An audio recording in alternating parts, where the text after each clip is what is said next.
I'm Michelle, and we're going to talk about how I and you can use mindfulness, compassion, and connection to find your inner calm and a little more sanity in your parenting.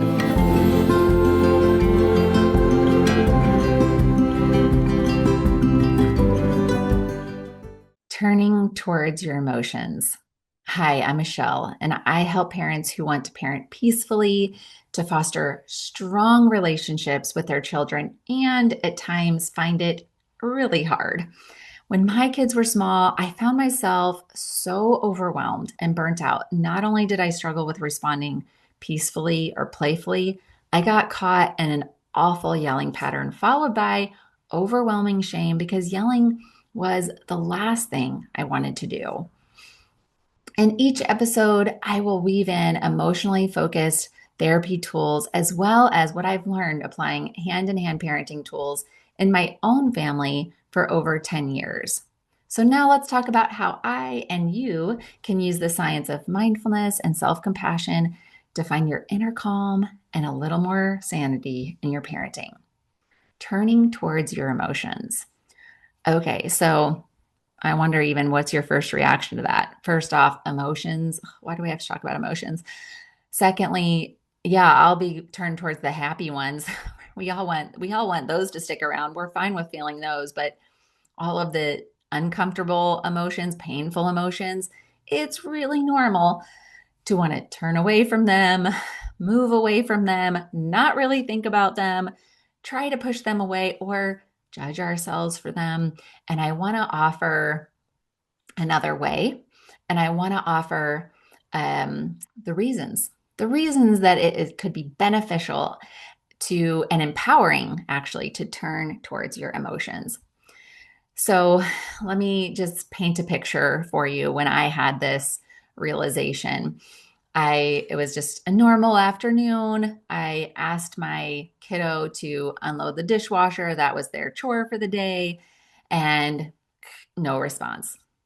A few minutes later, hey, remember today's your day to unload the dishwasher. Can you unload it?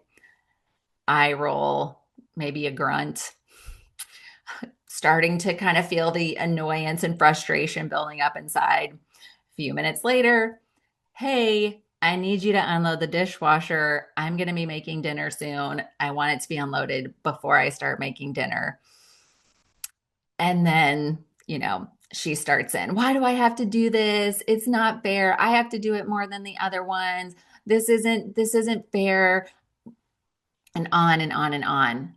And maybe it was the day, maybe it was maybe I was tired, maybe it was all of the above, but in that moment, I was hooked. And I started in, what, you have to do this. This is your chore. This is what it's like to be in a family. We take responsibility. It's not that the things that I was saying were so harmful. It was the way I was saying them. It was the tone. I was hooked. I was reactive. I had flipped my lid, lost my calm. And I recognized that most likely this situation was going to ratchet up, right? My kiddo was likely to then push back or get more rebellious or whatever. And then it's just going to spiral, right? So I recognized, okay, I need to take a moment. I removed myself to the bathroom and I kind of recognized I was jumping down my daughter's throat. Oh, I was being ignored. That's kind of triggering. I was hooked. Okay, so it was helpful that I caught myself. It was helpful that I removed myself. But as I was sitting there, you might have this experience. Thoughts started rolling in. Thoughts like, what's wrong with me?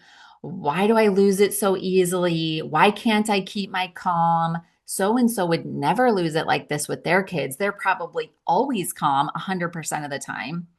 Yeah, right. No one's always calm, but in those moments, right? Those are the thoughts that we're having. So unhelpful. And I knew that not only had I lost it with my kiddo a moment ago, but something else was happening, that I was slipping into this powerless place where I felt ashamed. And I knew from experience that this negative moment where I had slipped up and lost it with my kiddo was going to turn into hours or even days of a low mood. Sometimes even like distancing myself a little bit from my kids emotionally, just because I'm in this kind of dark place. It makes it much harder to be present. It makes it harder to be emotionally available for them and whatever they have coming up in their lives. It definitely makes it hard to be lighthearted, to laugh, and to smile with them. And strangely enough, I also knew that it was very likely that if I walked back into the other room, or when I walked back into the other room, that she'd be okay. She'd be over it. She probably has already even unloaded the dishwasher and done the chore. She'd have moved on. But I would be in this dark hole. And in that moment, I realized that the beating myself up and the self criticism and subsequently feeling terrible was actually causing me more pain and distress and more distancing from my kids than the initial moment of losing it. And that was a revelation. That was like an aha moment. And I knew that slipping into that place made it 1,000 times harder to respond in my parenting the way I wanted to, calmly, lovingly, to feel confident in my parenting. I knew that I needed a new way. And I remembered Dr. Kristen Neff's work on self compassion. And her research showed that using self compassion practices has been proven to help people be less likely to experience intense shame and self loathing, less likely to ruminate and have negative thoughts and emotions and become emotionally dysregulated. That people were less likely to develop anxiety and depressive disorders. Is this for real? Like, yes, please. I want all of those things or less of all of those things. And I wanted to try something different. I was desperate, and I think you might have a similar experience where you hear something and that with research, and it's kind of like it sounds too good to be true. It's like maybe it works for someone else. How do I know it's going to work for me? But I was desperate, and I guess, having a background in therapy, I wasn't totally closed off to the idea of self-compassion. So I was willing. I was willing to try it. And I I want to kind of talk to you about what that looked like and how it can look for you, how you can turn towards your emotions and bring in self-compassion. Because when we treat our emotions as enemies, they often escalate. And when we treat our emotions as information, they soften. We can learn something from what's happening. We can learn something about ourselves. We can break patterns. Many positive things can happen when we turn towards our emotions.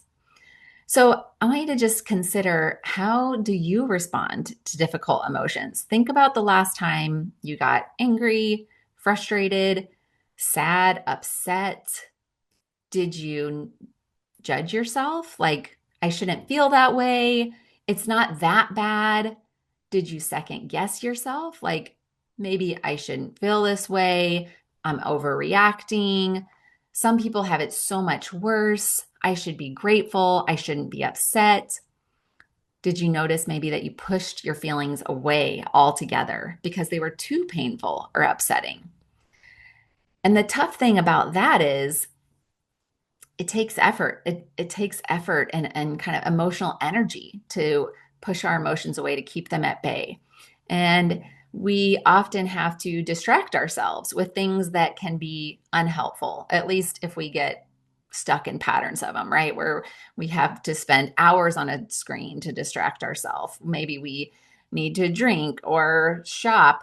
We have to do something that kind of like lifts our spirits, because there's all these difficult emotions that we don't want to look at, we don't want to face, but they're kind of still taking a toll on us. So we have to lean towards something else.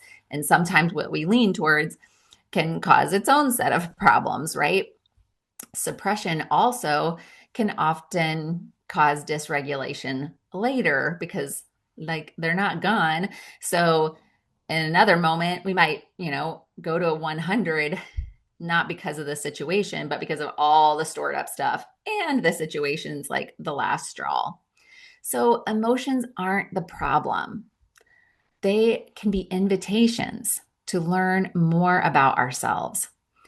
And the thing is that emotions are adapted signals. They're trying to give us information or protect us.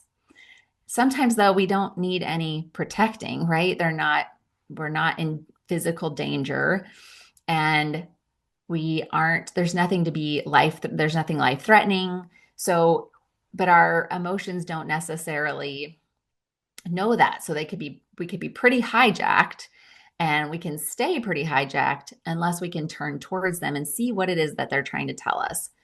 In Daniel Siegel's book, Mindsight, he uses the phrase, name it to tame it. Awareness helps us take the charge out of emotion, and instead be able to integrate the emotion, transforming it into information. This is really powerful.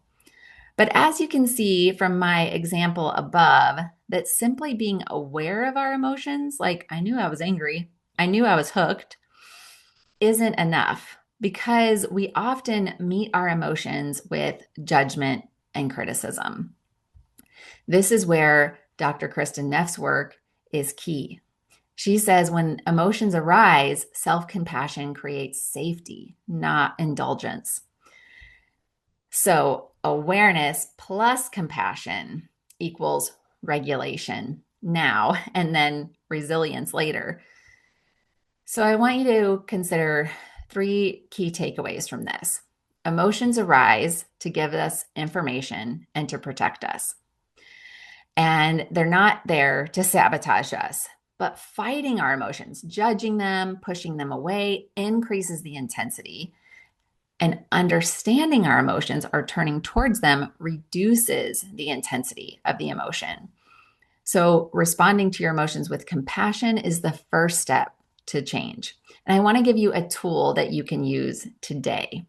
It's the RAIN practice. I learned about the RAIN practice from Dr. Tara Brach, and I'm going to switch up one of the letters. So, R is recognize, that's naming the emotion. I'm angry at myself. I'm angry at the other person. I'm feeling guilty, ashamed, recognizing the emotion. A, allow. Can I allow this emotion to be present without judgment or trying to push it away? I love what Jeff Warren, meditation teacher, says. Welcome to the party. Welcome to the party, anger. Welcome to the party, self-criticism. Welcome to the party, guilt. Welcome to the party, these difficult emotions. I, interconnected. I am not alone. It's really normal and reasonable to get frustrated when you're being ignored, when you're not being listened to, when someone's not responding to you in the way that you want or need. Many parents would respond similarly. Interconnected. I am not alone.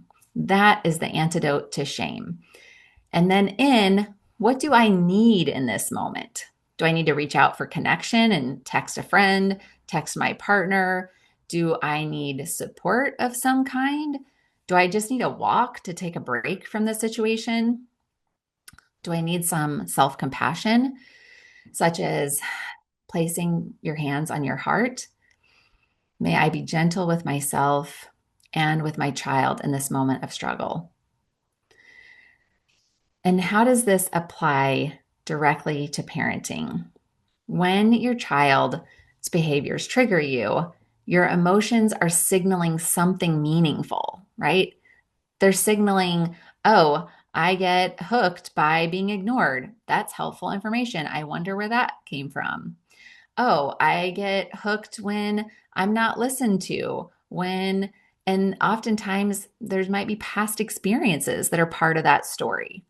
So it's signaling something meaningful. Secondly, instead of asking, how do I stop this feeling? Because we don't like it, we can try saying to ourselves, there must be a good reason that I feel this way. What makes this moment so important to me that it's bringing up these big emotions? There must be a good reason for these emotions. What a change in how we're thinking about it. When you trust your emotions as a parent, you're more likely to respond to your kiddo and the situation with clarity and less reactivity. This sets the stage for moving from yelling and shutdown or shut down and towards connection. So I hope I've given you some pieces of information to chew on about turning towards emotion. I hope I've given you a little insight into ways that actually turning towards your emotion could be helpful, empowering. You can learn something.